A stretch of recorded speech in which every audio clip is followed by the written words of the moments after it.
కేరళలో మరో మహమ్మారి విజృంభిస్తూ తీవ్ర కలకలాన్ని రేపుతోంది. వేగంగా వ్యాప్తి చెందుతున్న ఈ మాయదారి మెదడు తినే అమీబా వ్యాధి మనుషుల మెదడును తినేస్తుంది. అయితే ఇప్పటి వరకు 20 లోపే మరణాలున్నాయని భావిస్తున్న తరుణంలో కేరళ ప్రభుత్వం పార్లమెంట్లో సమర్పించిన నివేదిక తీవ్ర సంచలనాన్ని రేపుతోంది. రాష్ట్ర వ్యాప్తంగా 170 కేసులు, 42 మరణాల సంఖ్య ఈ వ్యాధి పెరుగుతున్న తీవ్రతను తెలియజేస్తుంది. ఈ వ్యాధి ప్రపంచవ్యాప్తంగా దాదాపు 97% మరణాల రేటును కలిగి ఉండడంతో తీవ్ర భయాందోళన పరిస్థితులు నెలకొన్నాయి. ఇక గతంలోనూ కేరళపై అటాక్ చేసిన ఈ వ్యాధికి 1-2 కేసులతో బ్రేక్ పడేది. కానీ ఇప్పుడు కేసులు పెరుగుతూ ఉండడం కలకలాన్ని రేపుతోంది. కేరళలో మెదడు తినే అమీబాగా ప్రసిద్ధి చెందిన నైగ్లేరియా ఫౌలేరి అనే సూక్ష్మజీవి వల్ల కలిగే ప్రైమరీ అమీబిక్ మైనింగో ఎన్సెఫలైటిసే కేసులు అనూహ్యంగా పెరగడం ఇప్పుడు తీవ్ర ఆందోళన కలిగిస్తోంది. కేరళలో ఈ ప్రాణాంతక వ్యాధి వ్యాప్తి నానాటికి పెరుగుతోంది. కేంద్ర ప్రభుత్వం అందించిన డేటా ప్రకారం 2025లో ఈ వ్యాధి బారిన పడిన వారి సంఖ్య, మరణాల సంఖ్య భయానకంగా ఉంది.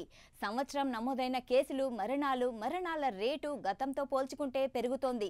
అయితే కొన్ని తాజా నివేదికలు ఇప్పటి వరకు ఈ ఏడాదిలో 60 నుంచి 70 కేసులు నమోదు కాగా 17 నుంచి 19 మరణాలు మాత్రమే ధృవీకరించబడినట్లు సూచిస్తున్నాయి. అయితే పార్లమెంటులో సమర్పించిన 170 కేసులు, 42 మరణాల సంఖ్య ఈ వ్యాధి పెరుగుతున్న తీవ్రతను తెలియజేస్తుంది. ఈ వ్యాధి ప్రపంచవ్యాప్తంగా దాదాపు 97% మరణాల రేటును కలిగి ఉంటుంది. కాగా కేరళలో ముందస్తుగా గుర్తించడం, మెరుగైన చికిత్సా విధానాల కారణంగా మరణాల రేటును దాదాపు 25% వరకు తగ్గాయని కేరళ ప్రభుత్వం చెబుతోంది. ఈ అరుదైన వ్యాధి గతంలో కేరళలో అడపాదడపా 1 లేదా 2 కేసులకు మాత్రమే పరిమితమయ్యేది.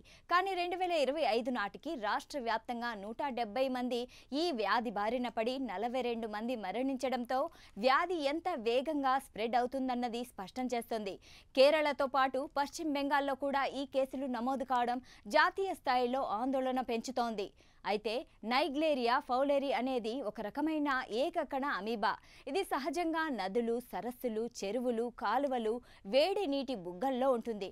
ఇది మనుషుల నుంచి మనుషులకు వ్యాప్తి చెందదు.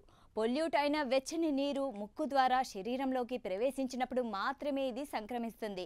ఈత కొట్టడం, నదిలో స్నానం చేయడం, ముక్కు కడుక్కోవడం కోసం శుద్ధి చేయని నీటిని ఉపయోగించడం వంటి సందర్భాల్లో ఈ ప్రమాదం ఎక్కువగా ఉంటుంది.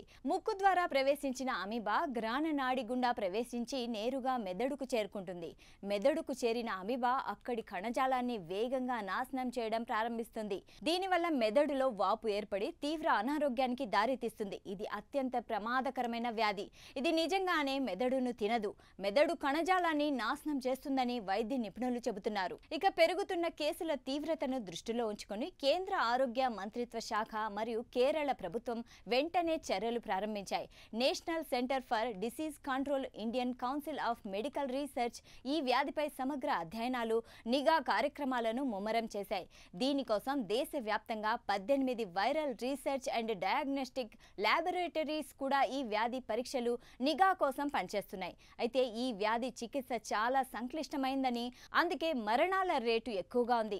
అందుకే కొలనులో ఈత కొట్టేటప్పుడు, స్నానాలు చేసే సమయంలో చాలా జాగ్రత్త ఉండాల్సిన అవసరం ఉంది.